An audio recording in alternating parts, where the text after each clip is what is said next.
What's up, all my Dragon Ballers? This is Chris from CTJ bringing you guys another deck profile video. Today we're going to be running the blue-green Piccolo Surge Leader. This thing, if you watched over the weekend, I think it was 2 weekends ago now, this leader took first place over the red and yellow Surge Leader. Very awesome leader, has a lot of different variables that people have been running. Even so far, even though it's only been out for maybe 4 weeks, this card has changed how the meta is being played for the better, in my opinion. But if you guys like these videos, let us know. Like and subscribe. Let us know what decks you guys would like to see in set 9. We are going to be working on a lot of them. This will probably be the last deck profile, at least for the next week or so, until we're able to get some more cards from set 9, so I can really go ham and start theory crafting some of this stuff. But we'll get right here into the deck profile. So the Surge Piccolo has seen I believe 2 or 3 different variants of this so far. So there has been the Victory Strike Piccolo Surge, where they also run the Gogeta 7. That's really strong. There's just Gogeta 7. And then there's a newer one which uses this Goku Black Zamasu card called, I think it's called Delicate Plan, I think it is, from the draft box. And they run this 7-drop Zamasu called Twisted Justice, and they're able to basically remove 2 cards from your opponent's hand. That set is the one that won the tournament over the weekend, the Invitational. So, trying to steer away from that, I wanted to make something else, something that I kind of enjoy running, and I think it works pretty well. This is a tri-color build. So we do run 3 different colors in this set. Now, a few different things. One, I don't really have a sideboard for this. I have 2 cards that I have sideboarded so far, and not sure what I want to take them out for. But we'll kind of go over that once we get here. I'll show you what I have. So, with this leader, once per turn, at the beginning of your turn, you can look at the top card of your deck, place it at the bottom or on the top of your deck, and then you draw 1. So, essentially, every round you draw 2. So, basically, you draw and then you activate this, or you can activate this and do the draw effect and then draw, whichever one works for you. This is nice because you are able to basically you can make your hand however you want it to early game. You're able to start crafting your hand for those 3 and 4, turns 3 and 4, and get the cards that you need. Hopefully you can see them, obviously. The Awaken is you take 1 blue and 1 green, place them under here, draw 3, and then restand 1 energy, and then you flip.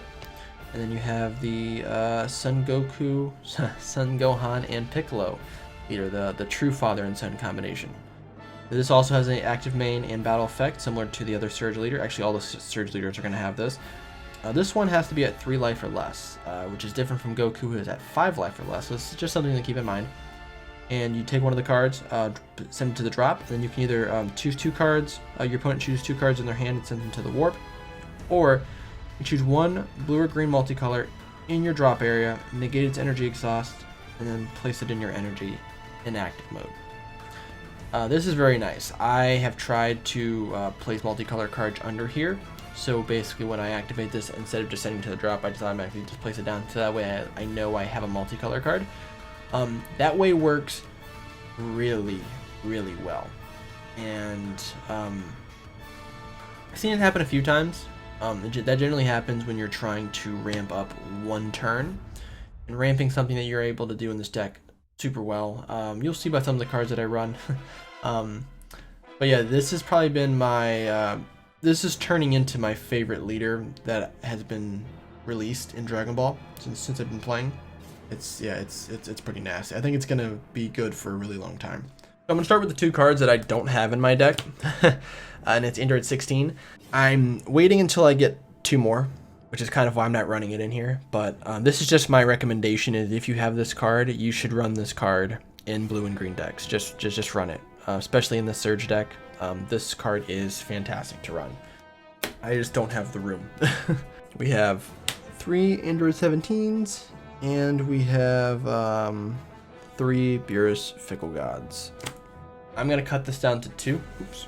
I'm gonna cut this down to 2. I ordered some Frost Deadly Poisons, which is a very good card that you should play in this deck. It's another one of my recommendations.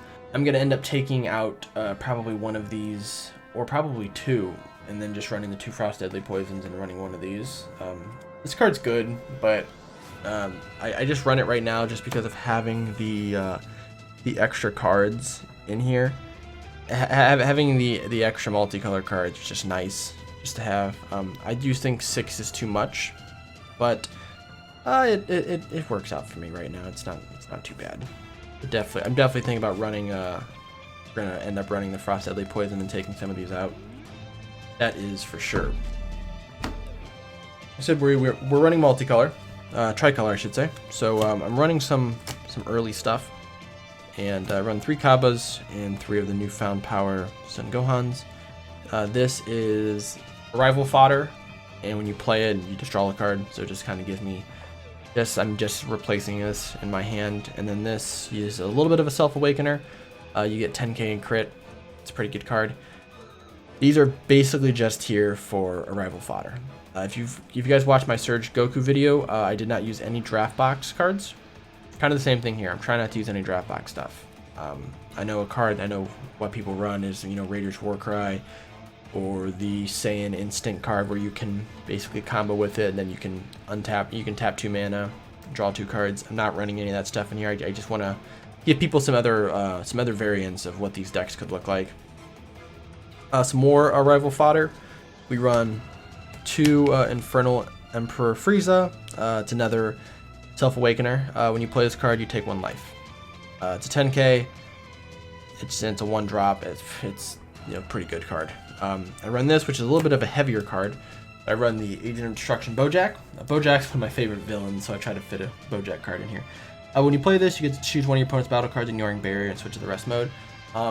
This is very prevalent in certain decks, especially if you're playing against the U11 deck. They have a 2-drop with barrier that, as long as it's on the field, any 2-drops or under that you have, I think it's a 1-drop actually, but any 2-drops you have are under, they get barrier.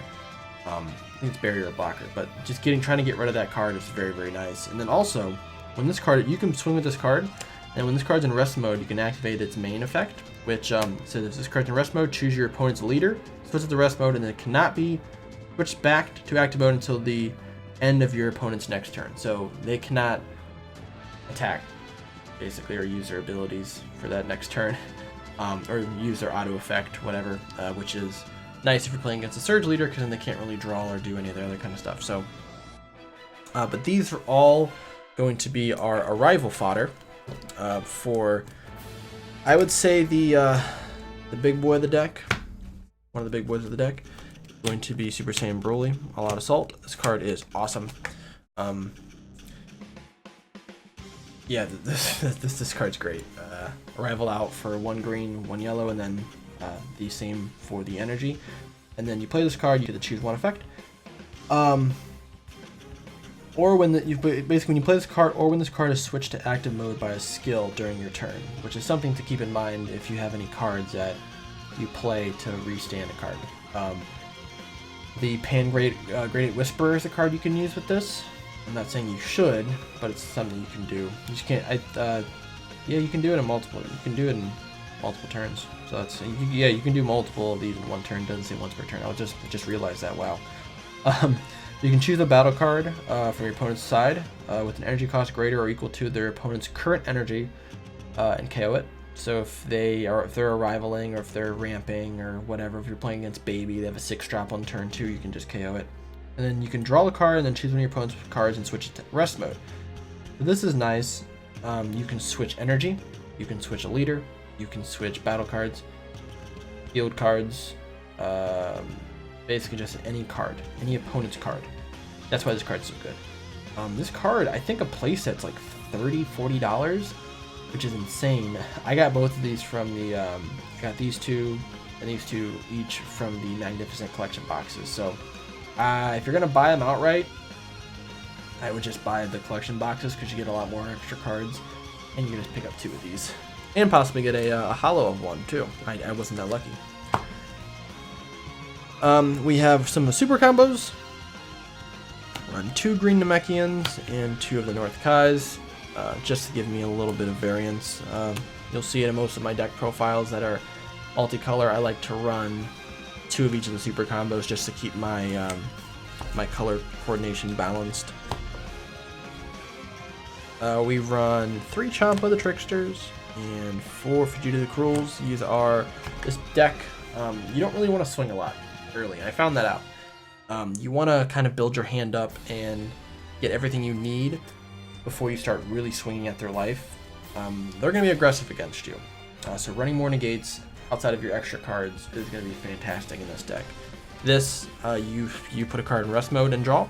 This card, you KO a card and send a card in there. You KO a 4 cost or less, and then you send a card from their hand to their warp. It's just brutal. These cards are great. Truthfully, I think I like Champa a little bit less than Vegeta, but you know, they both have their place. Both very, very good cards. These also can be used as well for the Broly arrival, just because they're green and yellow, so you can still use these for arrival if you absolutely need to, and they're both 5Ks, so you don't have to pay anything extra for them. We have the Android package in this deck, which is my favorite. The Android 21, A Bad Omen, and Violent Predator. I know a lot of people say that this card is not that good unless you're playing against a mono deck, so black decks. But it's still a really good card. It has Deflect. It is really expensive for being an 8-drop, which is why a lot of people just choose to run this. I run both just because I think it's pretty good. When you play this, your opponent chooses all of their non-multicolor cards, ignoring barrier, and then sends them back. It's gonna be rough. There's not a ton of cards. Sometimes I end up just charging this on turn 1, or charging this hopefully. But it still has triple attack. You know, you can still work somebody down with this. And, you know, not all of their cards are going to be multicolor. That's something you have to keep in mind, too, is you think, okay, well, there's so many multicolor cards coming out. No one's running a full deck of multicolor cards. It's just impossible right now. So they have, you know, maybe 3 energy that is, you know, 1 color, or they have a battle card out there that's 1 color. It's still going to remove those cards, and it could really, really help in certain situations from clearing the board. So definitely, I think it's a really good card to have. You have Android 21, A Bad Omen. I ordered 2 more of these, so I will be running 4 of these in this deck. But this card's amazing. You charge it. That's where you want to play this card, and then you actually can play this card from your energy for 4 energy. When you play it out, your opponent basically, I'll read it here for you guys. Yep. So you choose 1 card from your energy, place it in the drop area. When you play this card, choose one of your opponent's battle cards, and up to 1 card in your opponent's life, and send it to the drop area. So basically, they lose a card, and they have burn damage applied to them, so they will automatically lose a life. You can't get past that part. So they're gonna take 1 life. If they're at 1 life and you have this in your energy, just tap 4 and then they're dead. Game's over. I've seen people get really mad about that. But hey, it is what it is, man. Run 1 Fu, Shrouded in Mystery, still a very good card, better than most a lot of the SPRs that you can get. I did used to run a further destruction Champa in here, so I would play this and then just double K. I would just, you know, crit on top of it, so it's double strike and crit, but you don't really need it. When you play this card using Overwhelm, your opponent can't activate skills on cards other than their leader until the beginning of your next turn. It's pretty nice. It takes away a lot of plays. You know, and you're playing against anybody who's using blue, they can't use Sensu Beans or D-Magic or any of that kind of stuff. Basically everything. They just have to combo to beat this. And then next turn, they can't use a lot of those skills either. So it really kind of disrupts what they want to do. And if they can survive this, it's pretty tough. But most of the time they won't if you play it correctly. And we run a good amount of extra cards in this deck because we are blue and green, so we're more defensive. So let me get this a little organized here for you. I thought I did this before. It's okay, it happens. Alright, so we run, first thing is we run 1 Special Beam Cannon. we have a Namekian leader, so we need to take advantage of some of these awesome Namekian extra cards that they do have in the game. This one gives your leader, is it 15k? Gives him 10k for the duration of the battle, and then choose one card in your opponent's hand and place it in the drop area. Comboed with this Awaken ability, you actually can make them drop 3 cards from their hand before you even have to combo. So, if I'm swinging with this, I'll swing. When I do run Champa, basically gives him, you know, double strike. But what we'll do here is, I would, you know, swing with this, use the active battle, make them pitch 2 cards, combo this on top, make them pitch another card, and kind of whittle their hand down a little bit. We run, I think, just 2 of these, 2 sacrifices, just a green negate. You also can, because you're a Namekian leader, you can use one of your life to actually negate an attack too. So it comes in clutch. We run 4 of the D magics, just the best blue negate. You negate, and then you get the restand 2, keeps your defensive turns alive. We run 4 sensu beans, best card in the game, always is, always has been, probably always will be. If you run blue, you can fit it into your deck, run 4 sensu beans. And we run 2 of the hidden potentials. I want to run 4 of these, I just have to get them. Actually, I think I added some of these when I was buying cards this weekend. So this is also really good. You know, it's 1 green, 1 red, 1 green, 1 blue. You can drop. You can place a energy cost 4 or less that's being played in their drop area, and you get to restand 1 energy. I don't know why people were saying this was a bad card when it first got announced. I don't know why. This card's fantastic. Yeah, it's a good amount of extra cards that we run just because you kind of want to have as much defensive stuff as possible because you have to awaken at 3. So you want to really be able to have a good sized hand when you get down to 3 so you can flip and then perform whatever it is that you need to do. Which in my case is, you know, trying to have, you know, Android 2021 Violent Predator out, or even the Bad Omen. But let me know what you guys think of this deck. Like I said, it's a little bit different. It's probably not as good as some of the decks out there right now, just because it doesn't have any draft box stuff in it. But like I said, I'm trying to just make these a little bit different. So let me know what you guys think. Like and subscribe. Let us know what decks you guys are excited about in the new set, and I'll see you guys in the next video.